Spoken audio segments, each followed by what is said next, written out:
Despite being relatively young, Brandon Cooper was already considered one of the best surgeons at his hospital. The man devoted all of his energy to work and quite naturally received countless grateful patients for it, as well as the respect of his colleagues. However, some spiteful colleagues talked behind the young surgeon's back, saying that if it weren't for his wife's death, he wouldn't have been so dedicated to his work. Everyone was well aware of the fact that 5 years ago, Brandon's wife died in a car accident.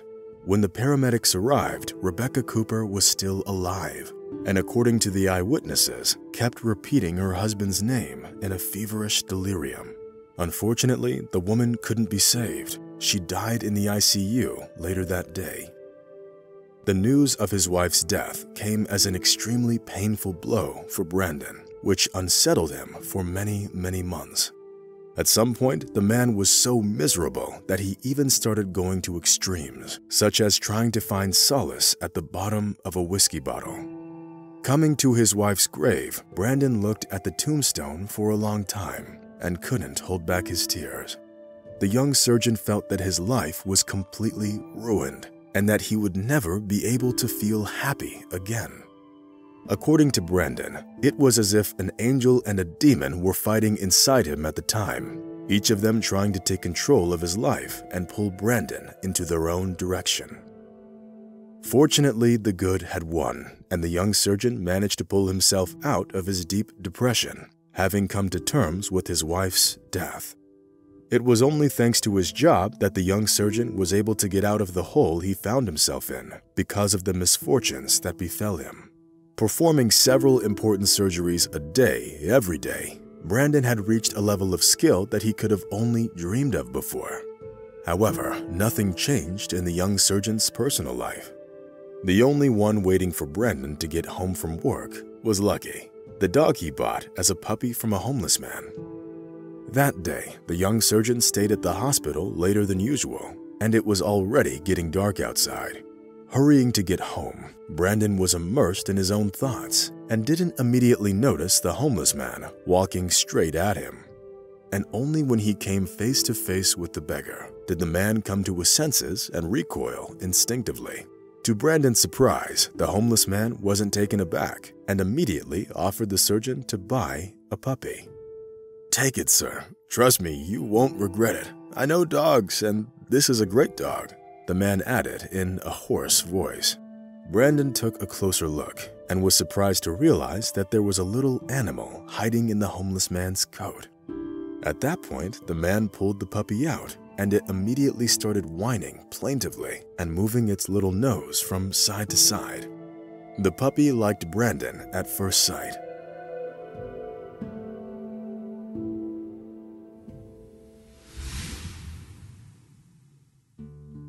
The man never had a dog before, although he really wanted to have a pet as a child. Since Brandon didn't have any cash on him, he offered his watch as payment for the puppy. "Take this. I don't have anything else. You can take it to a pawn shop and get good money for it," the young surgeon added. As soon as the homeless man saw the watch, his eyes lit up. Fearing that the surgeon might change his mind, the man quickly took the watch and handed over the puppy. Holding the tiny white lump in his hands, Brandon felt warm and fuzzy, something he hadn't experienced in a long time. The man named the puppy Lucky because the puppy really was rather fortunate. Ever since then, Brandon tried not to stay late at work and rushed to get home as soon as his shift ended. He had a good reason for it, and its name was Lucky. Left unattended, the little rascal did whatever he pleased. Time flew by. Lucky grew up and turned into a beautiful adult dog with powerful paws and a well-developed chest. "I had no one to be afraid of with such protection," Brandon thought, remembering warmly the homeless man who sold him the puppy.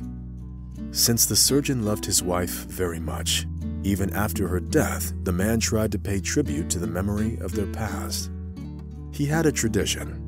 Every month, when the man got his paycheck, he booked a table for two at a restaurant and then ordered dinner for two as well.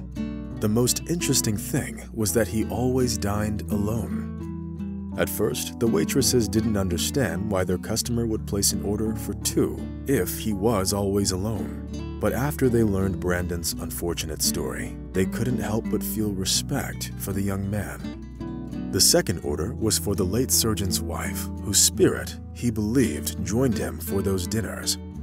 During her lifetime, Rebecca was very fond of going to this cafe with her husband, and those times remained as warm memories in Brandon's mind. Remembering his wife and their time together, the man couldn't hold back his tears. It was for this reason that Brandon came to the same cafe once a month in order to place an order for 2 and dine alone. And that was exactly what he was up to that day.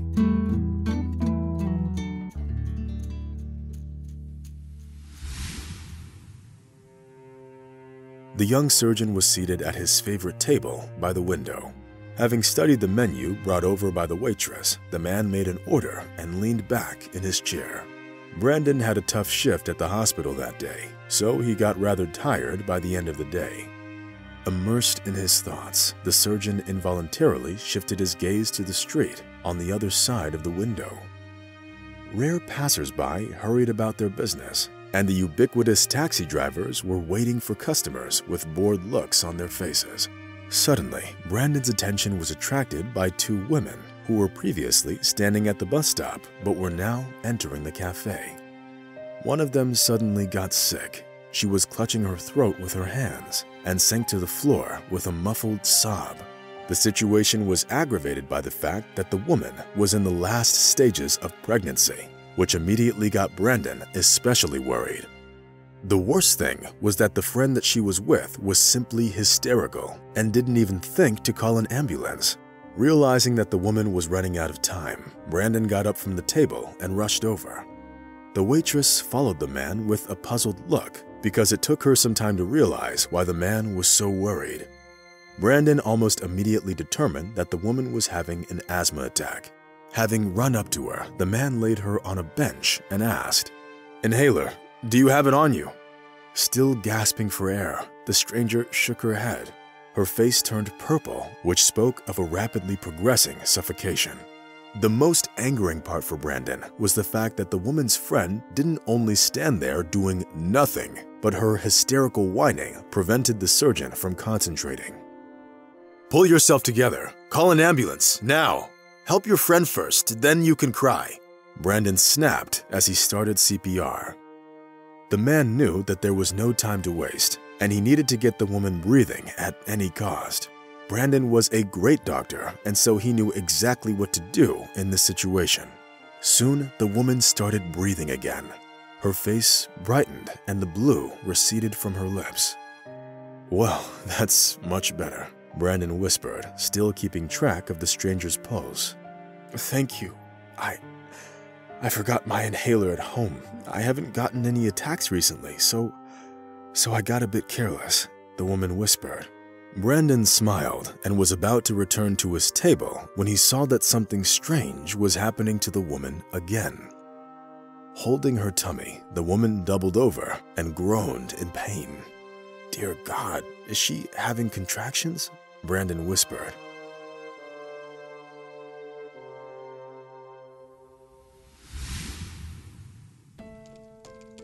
The surgeon had never delivered a baby before, although he did know exactly how to do it since everyone had to learn it in med school. Since the woman's friend still hadn't pulled herself together, there wasn't much sense in her sticking around. Brandon was about to deliver the baby when the ambulance finally pulled up to the bus stop. Seeing Brandon helping out the woman in labor, the paramedics realized that he was a doctor and shook his hand before helping the pregnant woman into the ambulance. The woman was moaning in pain as they laid her on the stretcher, turned on the siren, and rushed for the hospital at full speed. Meanwhile, Brandon paid for his dinner and went home, since he was no longer hungry or in the mood to stay out. A couple of days later, the young surgeon learned that the woman he had saved had given birth to twins. Despite being born a bit prematurely, the babies were healthy and didn't have any pathologies. Many of his colleagues approached Brandon and praised him for saving the woman during the asthma attack, which was probably the cause of the early delivery.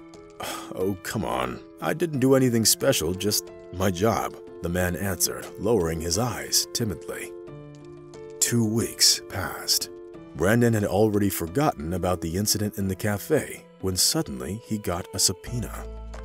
"What is this? What case am I involved in? Am I being sued?" Brandon exclaimed, having opened the envelope with the official seal. Lucky barked in agreement and wagged his tail. As it turned out, the lawsuit against the young surgeon was filed by the mother of the pregnant woman he had saved. As it turned out, the name of the woman in labor was Kate Evans, and her mother was Gloria Evans. Reading the text over and over again, Brandon simply couldn't believe his eyes. Kate's mother blamed the surgeon for causing her daughter to go into premature labor. Lord, what did I do to deserve this? If it weren't for me, this woman wouldn't be spending time with her grandchildren now, but would be making funeral arrangements instead, Brandon exclaimed without hiding his irritation. The subpoena took the young surgeon by surprise. Least of all, he expected to get such gratitude from Kate's mother. Having arrived at the courtroom, Brandon felt very uncomfortable. Taking an aggressive stance, Gloria Evans insisted that the young surgeon had exceeded his authority and committed criminal negligence when providing medical assistance to the victim. The enraged mother tried to convince the judge that Brandon should have called the ambulance and patiently waited for the paramedics to arrive.